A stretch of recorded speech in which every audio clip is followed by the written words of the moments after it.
Parce que je me rappelle, lors de notre dernière interview ici à Paris, vous nous avez dit que le PDC-RDA est un parti structuré. Et comment ça se fait que dans un parti structuré, on a un problème de ce genre? Ben écoutez, justement, trop de structure tue la structure. Euh, il y a des canaux, il y a des canaux de consultation et de proposition. Ces canaux ont été utilisés. Après, bon, est-ce que les choses sont transmises en temps et en heure? Je ne sais pas, mais c'est vrai que euh, le PDCI, c'est une machine, c'est une grosse machine, c'est un éléphant qui se déplace lentement. Nous sommes en année électorale, on est à 6, 7 mois des élections en octobre. Il faut que les choses aillent plus vite et que des connexions directes soient faites avec des conseillers, avec des personnes qui connaissent un petit peu la chose électorale et la chose publique, la chose politique.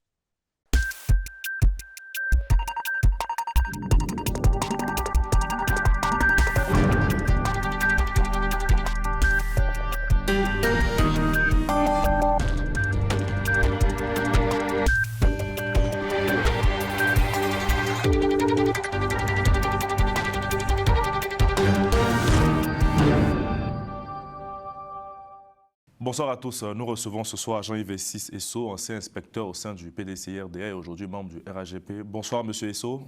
Bonsoir, Carla. Merci d'avoir répondu à notre invitation. Une question d'actualité. Comment avez-vous accueilli la nouvelle de la radiation de Tidiane Thiam de la liste électorale? C'était une évidence selon vous? Alors, comment je l'ai accueilli? Très mal, parce que toute radiation de la liste électorale n'est pas une bonne chose pour la démocratie. Maintenant, est-ce que c'était prévisible? Je dirais oui, parce que les lois sont les lois en Côte d'Ivoire et tout candidat à une élection présidentielle doit faire une vraie checklist des différents codes, hein. Vous avez le code de la nationalité, le code électoral et la Constitution. Alors, ces trois éléments doivent permettre à un candidat comme on dit, nul n'est censé ignorer la loi. Donc, c'est un travail qui aurait dû être fait par le camp du candidat Thiam, minutieusement, pour se prémunir de ce genre de situation qui nous arrive aujourd'hui. Et c'est l'une des raisons aussi pour lesquelles vous avez quitté le parti. Oui, on dira l'une des raisons, parce qu'il y en a plusieurs, hein, il y en a plusieurs. Vous savez, la plus belle femme ne peut offrir que ce qu'elle a. Euh, à force de prévenir et de dire des choses tout le temps presque négatives, il faut pas faire ci, il faut pas faire ça, attention à ci, on pourrait passer pour des empêcheurs de tourner en rond. Donc oui, c'est l'une des raisons, mais il y en a beaucoup, hein, une communication politique inexistante, enfin voilà, vraiment plusieurs choses Sur ce qui, point, sur ce point-là, est-ce que vous avez alerté le parti? Parce que je me rappelle, lors de notre dernière interview ici à Paris, vous nous avez dit que le PDC-RDA est un parti structuré. Et comment ça se fait que dans un parti structuré, on a un problème de ce genre? bah écoutez, justement, trop de structure tue la structure. Euh, il y a des canaux, il y a des canaux de consultation et de proposition. Ces canaux ont été utilisés. Après, bon, est-ce que les choses sont transmises en temps et en heure? Je ne sais pas, mais c'est vrai que le PDCI, c'est une machine, c'est une grosse machine, c'est un éléphant qui se déplace lentement. Nous sommes en année électorale, on est à 6, 7 mois des élections en octobre. Il faut que les choses aillent plus vite et que des connexions directes soient faites avec des conseillers, avec des personnes qui connaissent un petit peu la chose électorale et la chose publique, la chose politique. Et le PDC-RDA dénonce une malice de la part du parti au pouvoir auquel vous appartenez aujourd'hui. Qu'est-ce que vous répondez à vos anciens amis? Bah, écoutez, ça peut être vu de plusieurs façons. On peut le voir comme une malice, mais je dirais que on a donné le bâton pour se faire battre et on a scié la branche sur laquelle on est assis. Comme je le disais à l'entame de mon propos, c'est à l'équipe du candidat et au candidat lui-même de scruter tous les éléments qui puissent lui permettre d'être irréprochable au niveau de sa candidature. Si ça n'a pas été fait, on donne l'occasion comment dire ça, pas au parti qui est en place, hein, puisque c'est pas le parti, enfin pas au parti qui est au pouvoir, c'est pas le parti au pouvoir euh, qui fait la justice, mais on donne l'occasion à la justice de mettre son grain de sel et d'avoir des conclusions telles que celles que nous avons aujourd'hui. Je pense que le politique a intérêt également à se regarder dans la glace et puis savoir si tout a été fait, si tout a été correctement fait pour que tout aille bien. C'est vrai qu'on peut se plaindre de cette décision de justice, mais vous savez, toute décision de justice est prise après avoir analysé et la défense et la partie plaignante. Et c'est après qu'on donne une décision. Je pense que les éléments ont été donnés par la partie plaignante qui ont fait que le président Thiam a perdu ce procès. Bien, là, on a le président Thiam, Laurent Gbagbo, Chablé Goudé et Guillaume Soro qui sont exclus de cette liste électorale et donc potentiellement de la prochaine élection présidentielle. Est-ce que ce climat-là vous convient, vous qui avez longtemps défendu les valeurs démocratiques en Côte d'Ivoire, le pluralisme? Mais c'est regrettable, et je le redis encore une fois, ce genre d'exclusion ne peuvent pas motiver quelqu'un qui est un petit peu le chantre de la démocratie. L'idéal, ça aurait été que tout le monde puisse y participer. Maintenant, les cas sont différents.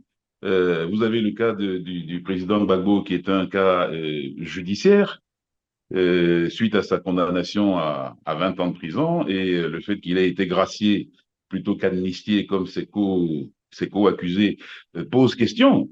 Bon, moi, je suis mal placé pour donner un avis tranché dessus, mais bon, c'est des choses qui peuvent se régler. Le cas de Guillaume Soro, ce serait pour une tentative de coup d'État. Bon, tout le monde a suivi un petit peu ce qui s'est passé à ce niveau. Comment on règle ce problème? Ça, c'est la justice qui s'en occupe.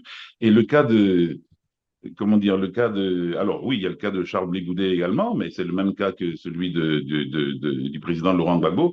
Après, il y a le cas du président Thiam, qui est un cas particulier, qui est la conclusion d'une, je vais dire, je veux pas être méchant, mais d'une légèreté de traitement de son dossier.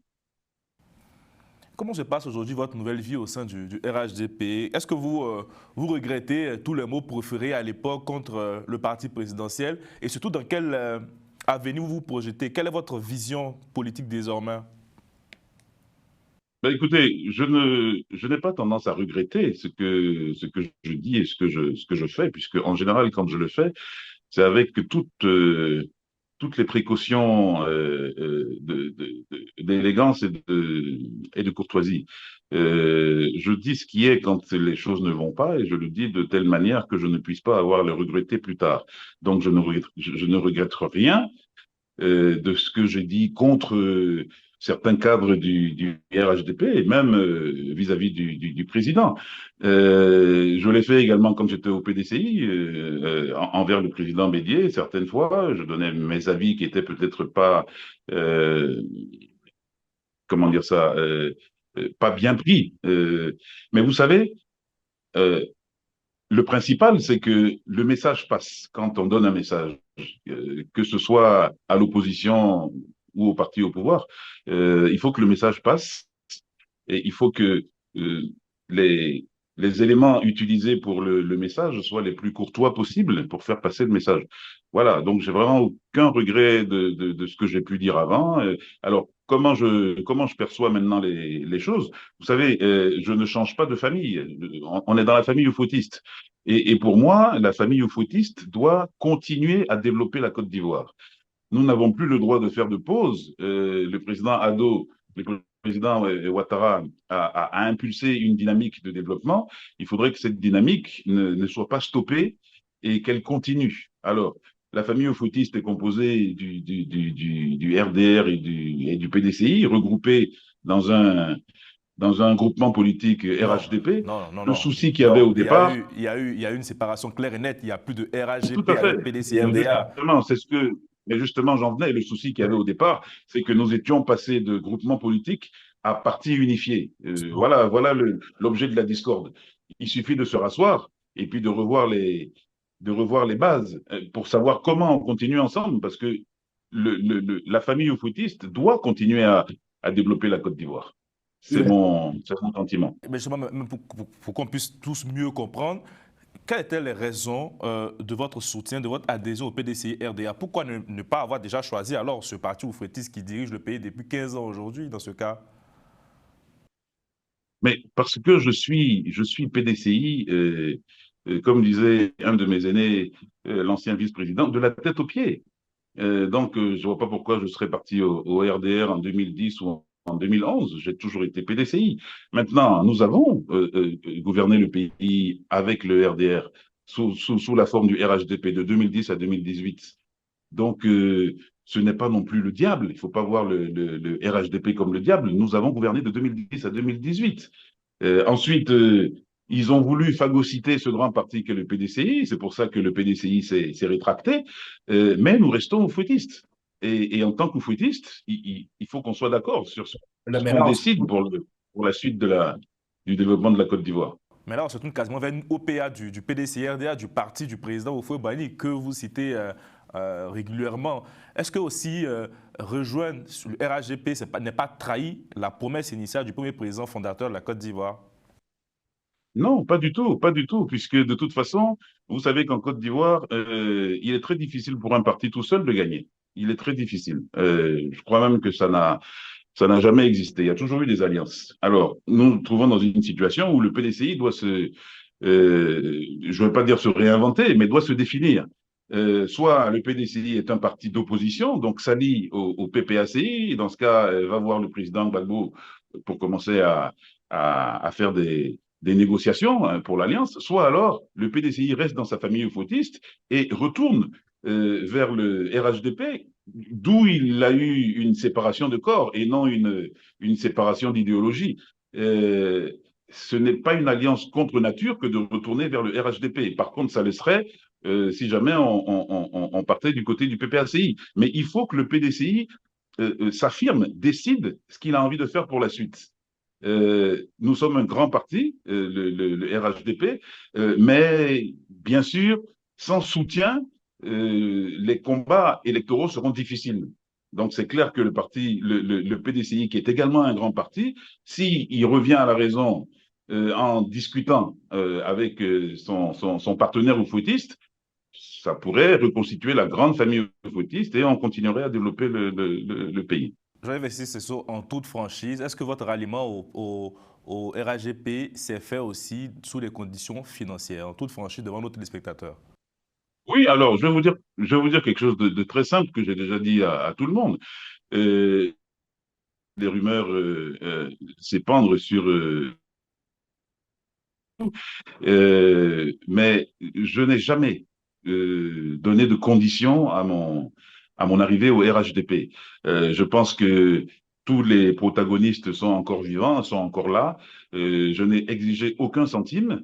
J'ai même dit, pour rigoler, au directeur exécutif du RHDP, le ministre Cissé Bakongo, je lui ai même dit que j'étais prêt à payer, même pour les rejoindre, parce que j'avais envie de participer à, au combat électoral durant cette année électorale 2025 et je sentais que je n'étais pas trop concerné avec le PDCI. On va là où on a besoin de ses capacités, de ses compétences. Le RHDP m'a montré qu'ils avaient besoin de mes compétences et de mes capacités. C'est la même famille euphoutiste. J'y vais à bras ouverts. Merci beaucoup. Un dernier mot pour vos abonnés, parce que je vois qu'il y a beaucoup de messages sur les réseaux sociaux, sur vos réseaux sociaux, des messages un peu souvent de haine, de colère. Si vous devez leur faire passer un message aujourd'hui sur nos antennes, ce serait lequel? Ben, écoutez, je dirais à tout le monde de laisser de côté la passion et l'émotion. Nous avons un pays à développer. Nous sommes la génération qui suit celle qui est en train de partir. Il faudrait on se calme. La politique, c'est la seule appréciation des réalités du moment. Il faut savoir quelles sont les réalités du moment et ensuite savoir raison garder, éviter l'émotion, réfléchir, se mettre dans la raison et prendre des bonnes décisions. C'est ce que je dirais à tout le monde. Merci beaucoup à Jean-Yves Sissesso. Merci d'avoir répondu à nos questions. Merci à Romain Clicot-Demec et à Moustapha Kanté à la réalisation. Bonne suite de programme sur les antennes de Global Africa Télé Sud.